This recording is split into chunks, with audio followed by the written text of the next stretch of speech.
Viendo lo que es de este partido, ¿verdad? De gran importancia para nosotros, ¿verdad? Porque tenemos el objetivo de sumar los puntos posibles, así que creo que va a ser un entretenido juego y ojalá podamos traer los 3 puntos. Creo que en esta pausa insistió en lo físico, ¿verdad? Creo que también nos sirvió para descansar un poco porque veníamos de seguir el partido, así que estamos llegando bien, bastante motivados, ¿verdad? Ya que después de día tenemos lo que va a ser la Copa. Así que tranquilo también, ¿verdad? Como te dije, tratar de traer los 3 puntos acá a casa y poder sumar la cantidad de puntos posible.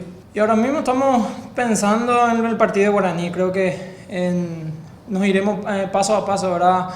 Guaraní es un gran rival, no tenemos que desmerecerlo a ellos porque tienen grandes jugadores. Así que, como te dije, irnos paso a paso. Ahora nos toca Guaraní, tratar de hacer un buen partido y traer los 3 puntos y después pensar en lo que va a ser la Copa.